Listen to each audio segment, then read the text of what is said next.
اور اللہ تبارک و تعالیٰ کی بارگاہ میں بہت بڑا مرتبہ حاصل کر لیا۔ اس دوران عزازیل بہت قابل اور عقل مند بن گیا۔ اس وقت اللہ تبارک و تعالیٰ نے عزازیل کو فرشتوں پر استاد مقرر کر دیا۔ عزازیل فرشتوں کو تعلیم و تربیت دینے لگا اور فرشتے عزازیل کے پاس آتے اور علم حاصل کرتے۔ فرشتے عزازیل کو نیک اور پرہیزگار کہا کرتے تھے۔ حضرت کعب بن عبا رضی اللہ تعالیٰ عنہ بیان کرتے ہیں کہ عزازیل 40,000 سال تک جنت کا خزانچی رہا اور اس سے 80 سال تک وہ فرشتوں کے ساتھ رہا اور 20,000 سال تک فرشتوں کو تعلیم و تربیت دیتا رہا۔ اس کا مقام اللہ تبارک و تعالیٰ کی بارگاہ میں اتنا زیادہ ہو گیا کہ اللہ تبارک و تعالیٰ کے سب سے مقرب فرشتے حضرت جبرائیل علیہ السلام، حضرت میکائیل علیہ السلام، حضرت اسرافیل علیہ السلام اور حضرت اسرائیل علیہ السلام سے بھی اس سے تعلیم و تربیت حاصل کیا کر لیتے تھے۔ اللہ تبارک و تعالیٰ اس کائنات کا حقیقی مالک ہے، اس سے کوئی بھی چیز پوشیدہ نہیں۔ اللہ تبارک و تعالیٰ کو اس بات کا علم تھا کہ یہ عزازیل ایک دن میرے حکم کو جھٹلا دے گا اور اس کا خاتمہ کفر پر ہوگا۔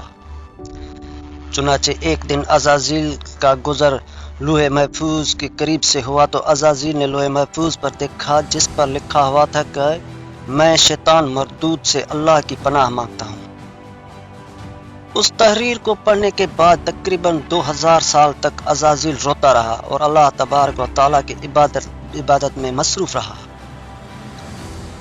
عزازیل تبارک و تعالیٰ کی بارگاہ میں یہ سوال کرنے لگا، یا رب العالمین، یہ اتنا بڑا شیطان مردود کون ہے جس سے پناہ مانگی جا رہی ہے؟ عزازیل کے سوال کا جواب دیتے ہوئے اللہ تبارک و تعالیٰ نے ارشاد فرمایا کہ میں نے ایک بندے کو اپنے برنعمت سے نوازا ہے۔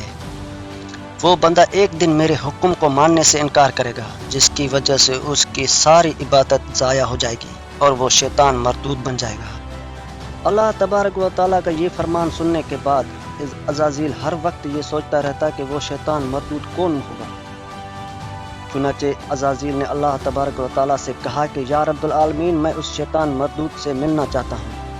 تو اس وقت اللہ تبارک و تعالیٰ نے عزازیل کو فرمایا کہ تو جلد ہی اس بندے کو دیکھ لے گا۔ پھر اس کے بعد اللہ تبارک و تعالیٰ نے فرشتوں میں یہ اعلان کیا کہ میں زمین پر اپنا خلیفہ مقرر کرنے والا ہوں۔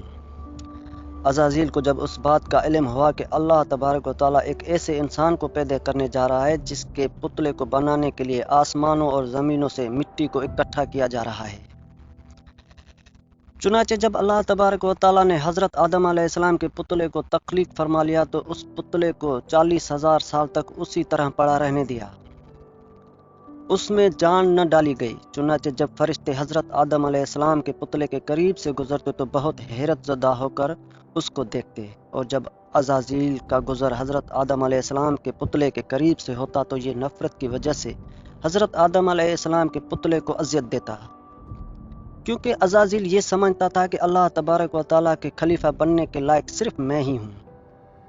اس وجہ سے وہ حضرت آدم علیہ السلام کے پتلے کو اذیت دیتا۔ جب حضرت آدم علیہ السلام کے پتلے کو مارتا تو اندر سے مٹی کے کھنکنے کی آواز آتی۔ چنانچہ جب اللہ تبارک و تعالیٰ نے حضرت آدم علیہ السلام کو تخلیق فرمایا اور اس کے اندر روح بھی داخل کر دی تو اس دن اللہ تبارک و تعالیٰ نے سب فرشتوں کو حکم دیا، سب میرے پاس اکٹھے ہو جاؤ۔ جب سارے فرشتے اللہ تبارک و تعالیٰ کی بارگاہ میں حاضر ہو گئے تو اللہ تبارک و تعالیٰ نے حکم دیا کہ میں زمین پر اپنا ایک بندہ پیدا کرنے والا ہوں جو زمین پر جا کر میرے حکم کی تعمیل کرے گا۔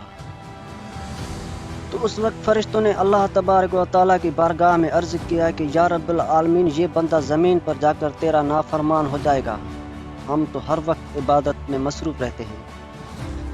تو اللہ تبارک و تعالیٰ نے ارشاد فرمایا، جو کچھ میں دیکھ رہا ہوں وہ تم نہیں دیکھ سکتے۔ اس وقت سب فرشتوں کو حکم دیا کہ حضرت آدم علیہ السلام کو سجدہ کرو، تو تمام فرشتے اللہ تبارک و تعالیٰ کے حکم کے مطابق حضرت آدم علیہ السلام کو سجدہ کرنے کے لیے جھک گئے، لیکن عزازیل نے حضرت آدم علیہ السلام کو بغض اور تکبر کی وجہ سے سجدہ نہ کیا۔ اس وقت اللہ تبارک و تعالیٰ نے عزازیل سے پوچھا کہ تم نے سجدہ کیوں نہیں کیا؟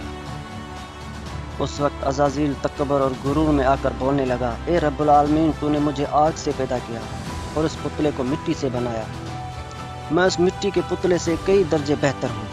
عزازیل کی یہ بات سن کر اللہ تبارک و تعالیٰ نے عزازیل کو وہاں سے نکل جانے کا حکم دیا اور فرمایا، تو شیطان مردود ہو چکا ہے، تم پر قیامت تک میری لعنت ہوتی رہے گی۔ اس وقت عزازیل کو اس بات کا علم ہوا کہ لوح محفوظ پر جس شیطان کا ذکر تھا وہ در حقیقت میں ہی ہوں۔ اس طرح جب عزازیل اللہ تبارک و تعالیٰ کی نافرمانی کی وجہ سے شیطان مردود بن گیا تو اللہ تبارک و تعالیٰ سے کہنے لگا، اے رب العالمین، میں چاہتا ہوں کہ مجھے قیامت کے دن تک زندہ رہنے کی مہلت دی جائے۔ تو اللہ تبارک و تعالیٰ نے شیطان مردود کی بات مان لی اور اس کو قیامت تک کی مہلت دے دی گئی۔ اس وقت شیطان مردود اللہ تبارک و تعالیٰ کی بارگاہ میں عرض کرنے لگا، میں تیرے بندوں کو راہ سے بھٹکاؤں گا اور ہر طرف سے تیرے بندوں کو تیرے حکم کا نافرمان بناؤں گا، اور بہت سارے تیرے بندے میرے شکنجے میں آ کر تیری نافرمانی کریں گے اور گناہوں کے اندر مبتلا ہو جائیں گے۔ اس وقت شیطان مردود کو اللہ تبارک و تعالیٰ ارشاد فرمایا کہ تو میرے بندوں کو میری راہ سے بھٹکائے گا اور میری نافرمانی کے اندر مبتلا کرے گا، میری رحمت بڑی ہے، میں اپنے کرم و فضل سے اپنے بندوں کو معاف کرتا جاؤں گا۔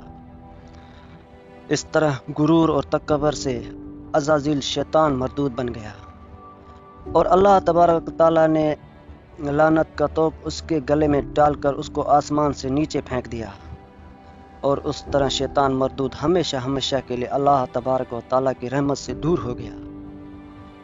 روایت میں آتا ہے کہ جب قرب قیامت دوسرا سور پھونکے جائے گا تو اس وقت اللہ تبارک و تعالیٰ شیطان کو دردناک موت عطا فرمائے گا، اور اس کے بعد شیطان مردود کو ہمیشہ ہمیشہ کے لیے جہنم میں داخل کر دیا جائے گا۔